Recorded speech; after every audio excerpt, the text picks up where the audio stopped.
Welcome to Mount Tiede, described as a National Heritage Site by NASA and the UNESCO Foundation.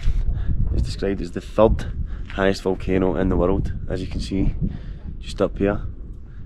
It's still active and was formed only 170,000 years ago, which is it's quite new for a volcano, fairly recent.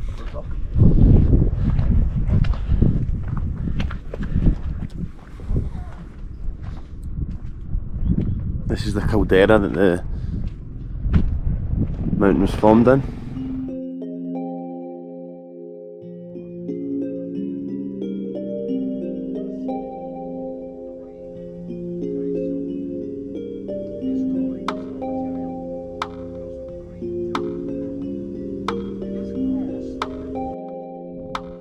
About 160 to 220,000 years ago, the crater collapsed in itself.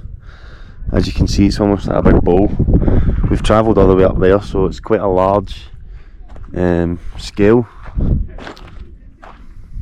But that is the tip behind me there, which we're going up. There's been complaints about the cable car running up the top, as we've been told.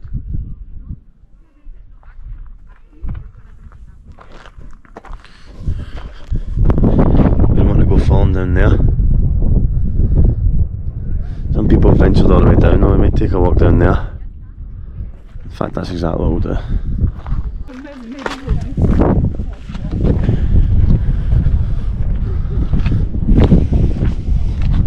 Interesting path, this.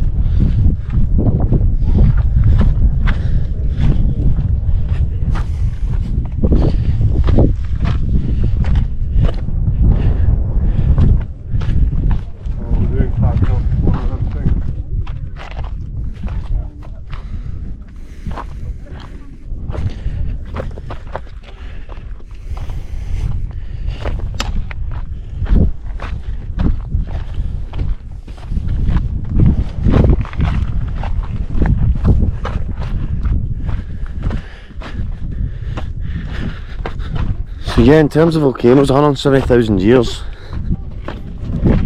170,000 years isn't a very long time.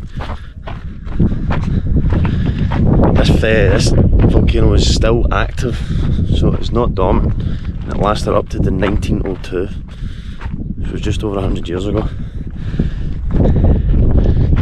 So hopefully that doesn't occur today.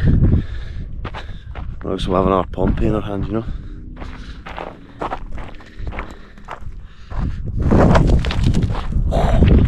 Not wearing the best footwear for this.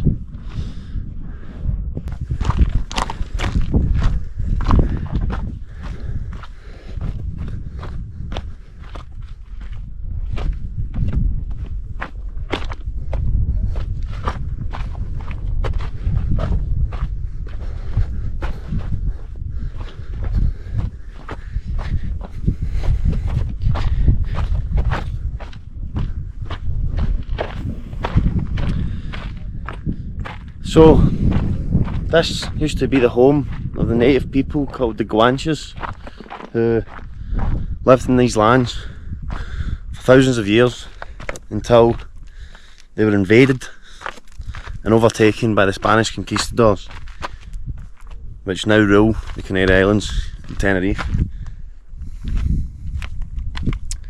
It took them 96 years to take out the native peoples, the Guanches, who had ancient battle techniques, much like the samurai, against the firearms that the Spanish had.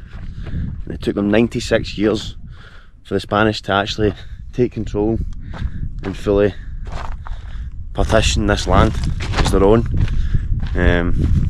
which is quite admirable. I think they used the land and they used the techniques, and it was very, very difficult. The Spanish chronicles basically say that it was extremely difficult for them to take over this land, as they were hiding in caves. The rock formations of the volcano and stuff made it very difficult, and the people were obviously apparently very brave soldiers, very brave warriors, and they say that the Guanchen women were especially beautiful. breathtaking picture. I suppose it would be very barren as it is today, but what a beautiful place to live.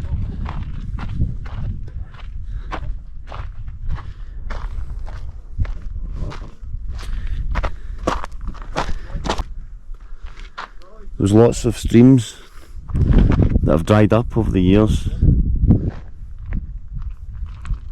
just because of the heat, but apparently in the crevices there was a lot of water running down from the summit of Mount Tiede.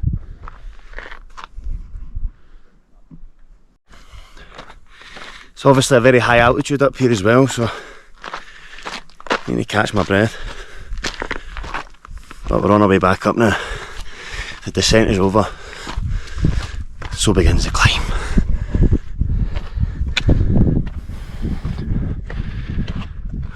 This is exactly what it'd be like for the Guanche people moving themselves around this territory.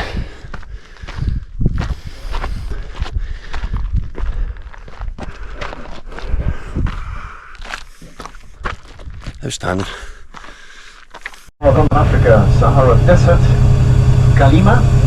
We have this continental sub-desert climate, and left here the trade wind clouds. We've got also the sea of clouds. Mar de Nubes. Absolutely beautiful.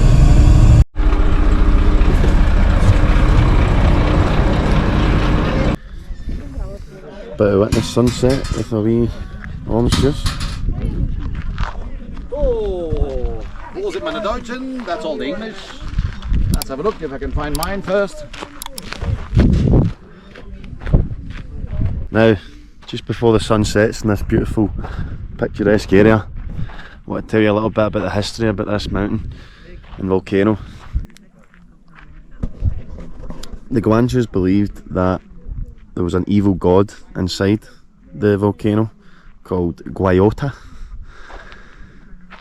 which is very similar to other cultures around the world, particularly Greece and Rome. They also believed that there was evil spirits inside the volcano, and they believed that if they'd done some rituals by lighting bonfires when the eruptions were beginning, then they would vanquish the evil spirits from their tribe and they would be saved.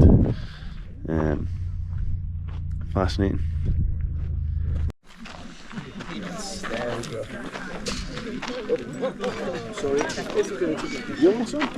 Some nuts?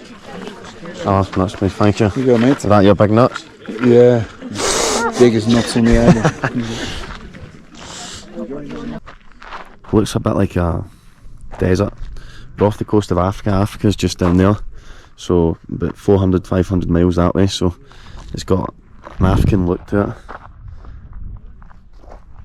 Also in 1492, travellers have depicted Mount Teide in their journals and their books over the years, and in 1492 Christopher Columbus was reportedly seen flames coming up the top of Mount Teide. His men reported to see, and they thought that it was the gods interacting with them, as they did back then.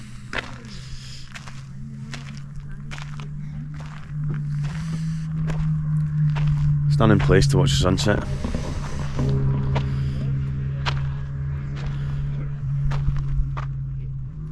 And this place is known as the Sea of Clouds. You can see why. Another mountain set over there in the distance. Beautiful. We're going to a little restaurant now, I believe, to get some food. We'll see what we get from there. I'll probably see you there at the restaurant. Try and see if I can get any more footage, but so far so good. As it starts to get a little bit darker, the sun's going to set behind the summit of Mount Teide. You can't go up to the summit anymore. The top 250 metres have been barred unless you've got various documents. Apparently it's very difficult to actually get up and see. You can see at the side as well there's a cable cart there, which has also been people have been complaining about that, just because it takes away from the natural element of the volcano, so that might get removed soon. Apparently you need to have official documents, and apparently it's a nightmare to get up. But maybe if I don't like the food, I'll sneak up tonight. Try and get you some top quality footage. Anyway, from the sunset in Mount Tiede, cheers.